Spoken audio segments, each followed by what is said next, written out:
The base of our research, the core of our research, is what I call 11 authorities. And then we will have literally hundreds, if not thousands, of other books and manuscripts and documents and whatnot that we will cite. And we will be very careful in terms of plagiarism and all that kind of stuff. But I just want to give you a kind of an indication of the core material which we were using. When we got cut, I was talking about, the American Missionary Association in 1850. These seminaries, the anti-slavery seminaries in the South, especially in Kentucky and Ohio. 30 or 40 years later, we have another brother from Owerri, Nigeria. He got his PhD out of Germany.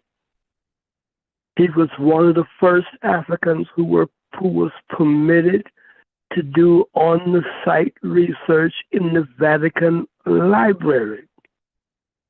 His book is called The Popes, the Catholic Church, and the Transatlantic Enslavement of Black Africans, 1419 to 1839. He's another one of them who's pro-Catholic and anti-Arab. That's why he said Black Africans.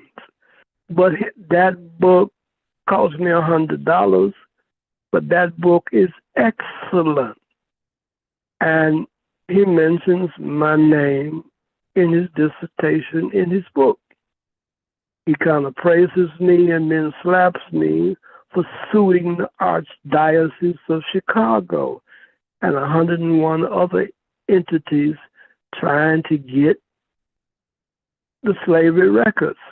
And you cannot believe he's got the material he's got access to, and you cannot believe the history that he lays out on the various popes at the Catholic Church, 1419 to 1839. There's another man, a white man in the 1860s.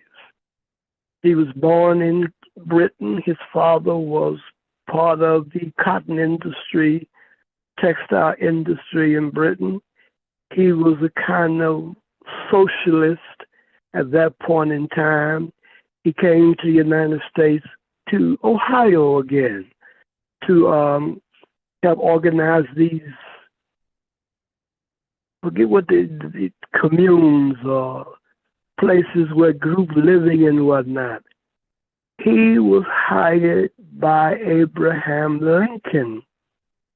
He is the one who advised Lincoln and helped write the Confiscation Act, which helped liberate certain, Africans in the South, in 1861 or so.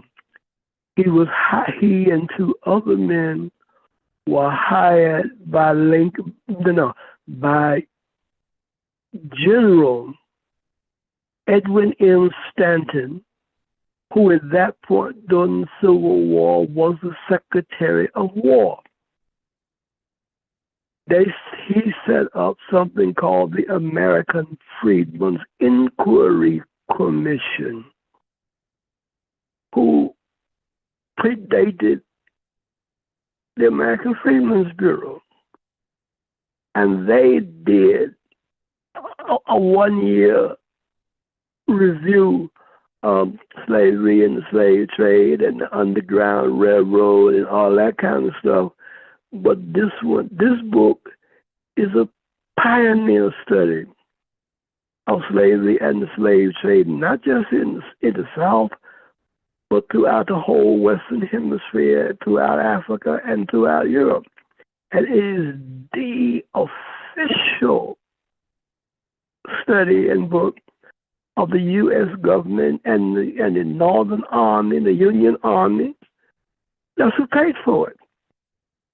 And when they finished the document and presented the special report to Stanton and the U.S. government and the Library of Congress had the book published in the 1860s, 64, I believe it was, by Lippincott.